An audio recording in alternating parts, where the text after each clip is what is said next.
Well, thanks, Randy. It's a pleasure to be with all of you. And since he told the sunglass story, that explains all of the little laugh lines I have around my eyes. I'm doing a lot of squinting right now. Truly a pleasure to be with you. A little humbled, actually, to be standing in front of you as well, because I'm looking out on people that are the true water experts for the state of Colorado. And I want to let you know that our office in Washington, our offices here in the 3rd Congressional District, are always open to you. We want to have your input. There's nobody who understands Colorado water and the importance of it more than the people in this room. So as you have ideas, as you see issues that are coming up, I hope that you'll take advantage of this invitation to be able to come into our office, to be able to express those concerns, to be able to put forward those ideas, because your input is going to be critically important to us. When we're talking about, optimistically right now, the ski season coming up, that's what we all understand is unique to Colorado. That is our water storage. And fundamentally, I think that we all know in our hearts, in Colorado, we need to do everything we can to achieve more water storage, truly, for this state. It's under my understanding by the year 2050, we're probably going to have about 1 million new residents in Colorado coming in. Every one of them is going to want to take a bath, take a shower, probably be able to maybe grow a little garden, have a yard as well. That's going to require more water in Colorado. We're going to have to pursue common sense conservation, just making sure that we're making good use of the water that we currently have, storing more water in the state of Colorado as well, and applying those principles of just good Colorado common sense to the most valuable resource that we have, because that is the liquid gold of Colorado that we're dealing with. You know, if I may, I'd like to be able just to express a little bit, first-term member of Congress, and I can legitimately look you in the eye and tell you that I've never been a career politician and participated in the process, but went back to Washington, D.C., just as a small business person, as many of you are. And would like to express, because we've had, you may have heard there are a few challenges going on in Washington right now in terms of some of the issues that we're dealing with.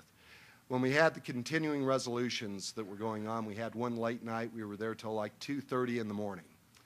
And I hope this doesn't sound too hokey to you, but it's part of the, I guess the best way to describe it is the intense honor that I feel of having the privilege of representing the 3rd Congressional District and indeed the state of Colorado in our nation's capital. But this one night when we were running late, there was a pause while we were waiting for some legislation to be presented, and had the opportunity to step off the floor and go over into the rotunda of the Capitol.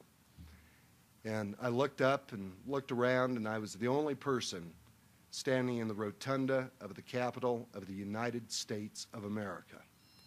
And I thought, only in this country could a small-town boy from Cortez, Colorado, have an opportunity to be able to serve and to represent his district and his state and stand in this nation's capital. And I want to thank you all for that opportunity. It is a tremendous privilege and one that I do not take lightly. So, you know, one of the issues I think that it is truly important that we all recognize, because it's going to impact some of the issues that we're going to be talking about when we're talking about water storage, when we're talking about where do we go from here, truly as a state and as a nation. We have some real economic challenges that we're facing in this country right now. Numbers that you're probably, unfortunately, all too familiar with. Have $14.3 trillion of debt in this nation. Now, I don't know about you, but I'm a small business guy. And I have a tough time just getting my arms around what's $1 million, let alone $1 billion, and now we're talking trillions of dollars of debt in this country. Well, I'd like to give you this example just to understand a little bit about what $1 trillion truly is. If you're a basketball fan, maybe you paid a little attention at the beginning of this last season in January. There's this great competition to see who is going to land the services of LeBron James to be able to play basketball for them. Was he going to stay in Cleveland? Was he going to go to New York? Ultimately, he landed down in Miami, playing for the Miami Heat, one of the best basketball players in the country. He's going to be paid the princely sum of $40 million a year to be able to play basketball. $40 million a year. Now, if you're like me, you probably get on your knees every night and you look up to the Lord and say, why can't I dribble a basketball? Well, it's not to be, at least for me. But if LeBron James wants to earn just $1 trillion, we need to wish him very good health, because he will have to play basketball for 25,000 years at $40 million a year to add up to just $1 trillion. That's the scope of what we are facing in Washington. We know the impacts that we're seeing at our state. You know, I visited with Randy. I visited with a number of our state legislators. And Randy, thank you so much for introducing me. I'll tell you, he is one of the hardest working people in the Colorado State Legislature. If you get there at 7 o'clock in the morning, you'll meet Randy coming down the hallway with a cup of coffee in his hand. If you're there late at night, he is still there, fully dedicated to standing up for the issues of rural Colorado, the issues that we are truly facing. But our state faces many of those same economic challenges. But I'm looking people in the eye right now that in our families, we're facing those same economic challenges as well. How are we going to be able to balance that family budget? I got the cheap grade. I've just paid $3.58 a gallon to be able to fill up my gas tank. That's been stripping away resources with higher fuel prices for Americans, money that they used to be able to apply to a mortgage, to be able to apply to their future, to be able to build something for their family. I'm paying higher utility bills at home, and I know you are as well, making it tougher for us to be able to make ends meet. But we do it. We do it with the checkbox books in our hip pocket. We're doing it in our businesses, and the state of Colorado does it. And I hope you join with me in believing it is about time that Washington, D.C. abide by the same rules. We be responsible with the taxpayers' dollars, and we balance the budget in Washington, D.C.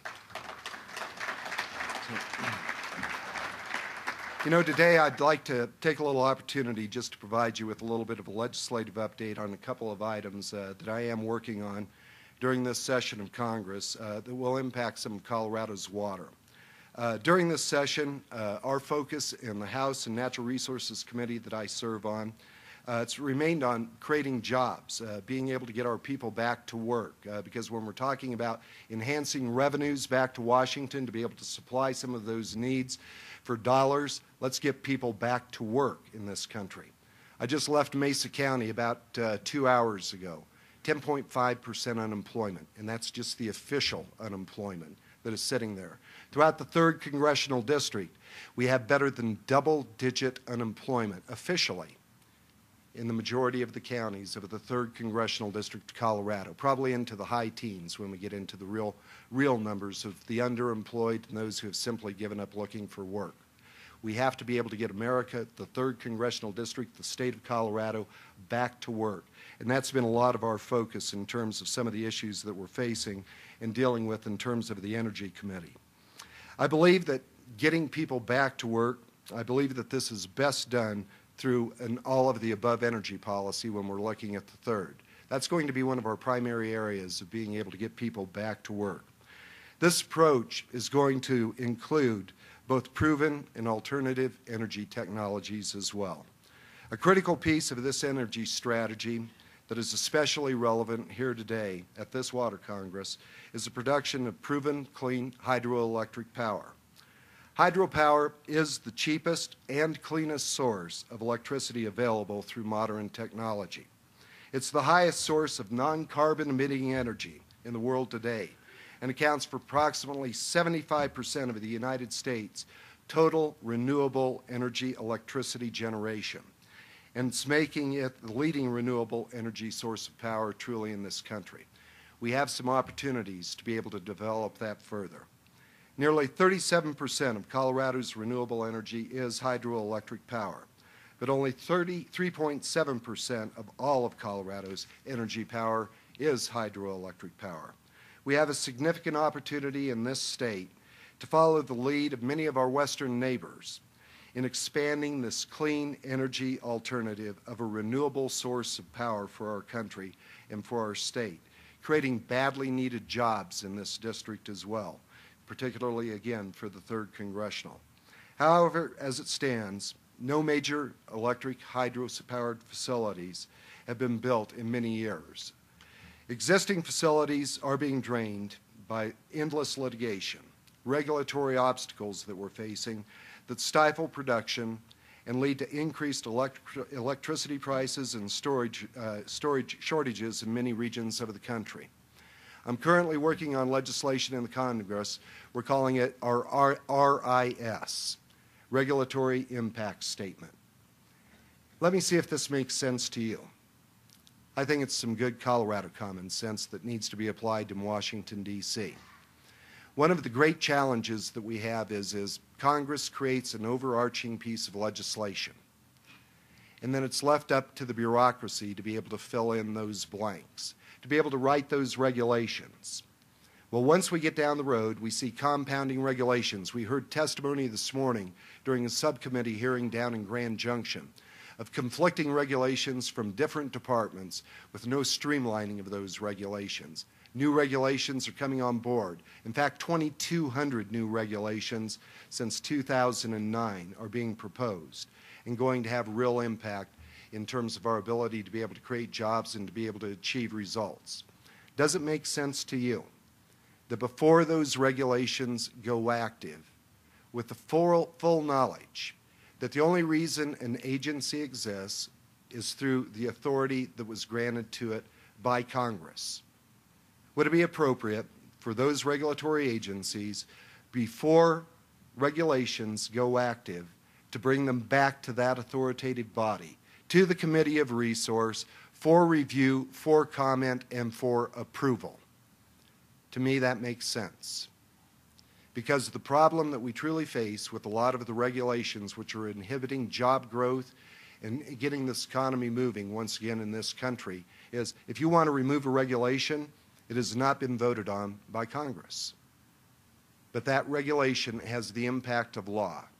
Because if you want to be able to remove it, it literally takes the proverbial act of Congress to be able to pull that back. You have to write a piece of legislation, take it through both houses, and then have the president sign it. So I think that's some good common sense legislation that we can work on that's going to streamline the process and make the system truly work for the American people.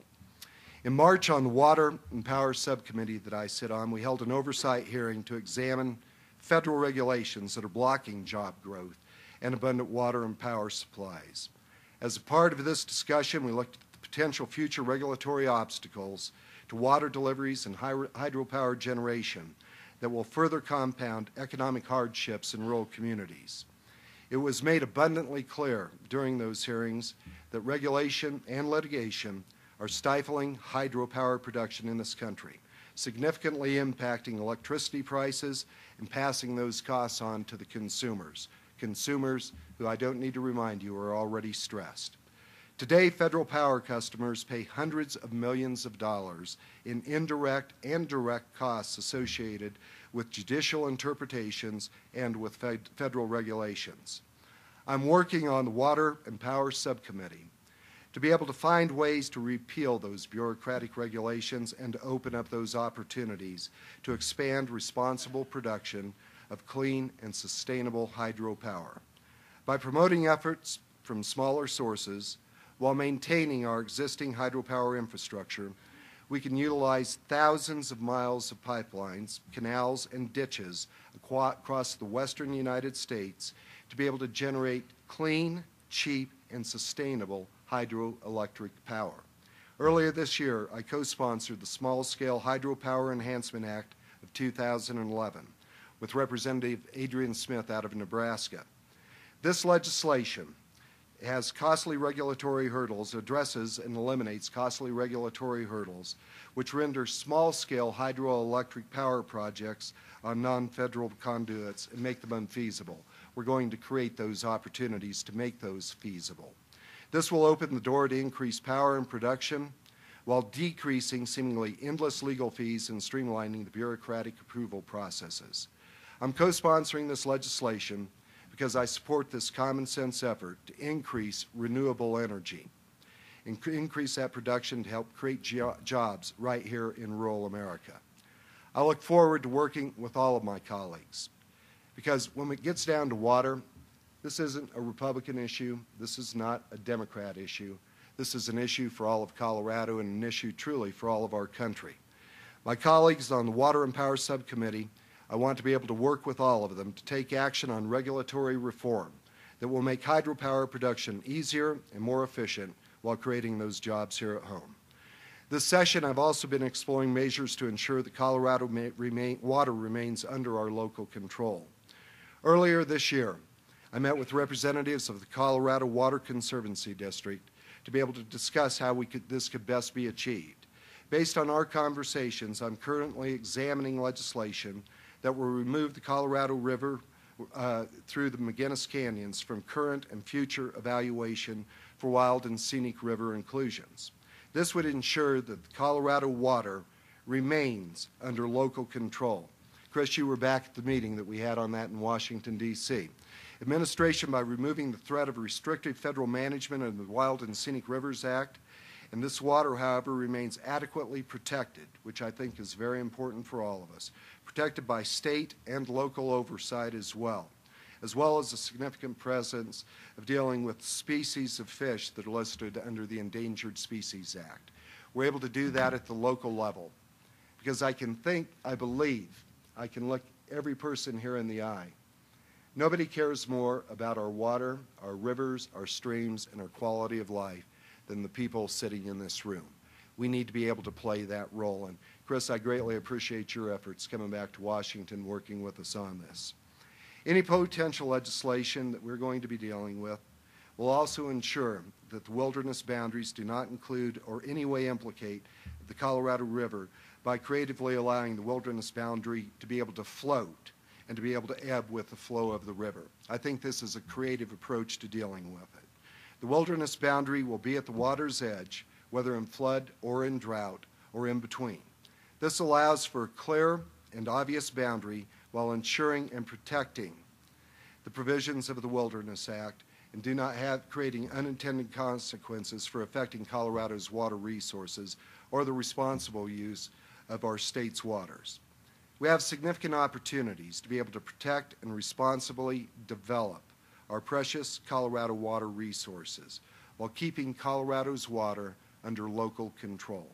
I will continue to work with the Colorado Water Congress, Colorado River Water Conservancy District, and others to be able to ensure that we have clean and a reliable water source for the state of Colorado.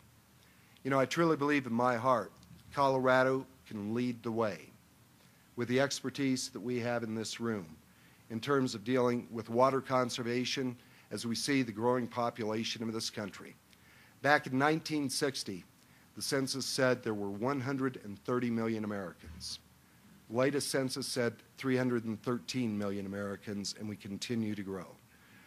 The precious water that we have is our lifeblood for this state and for this nation, and I look forward to working with you to preserve it, to make sure that it's used widely, and that we have the resources available to meet the growing demands of our communities. So thank you all for letting me join you here this afternoon. Thank you. Appreciate it.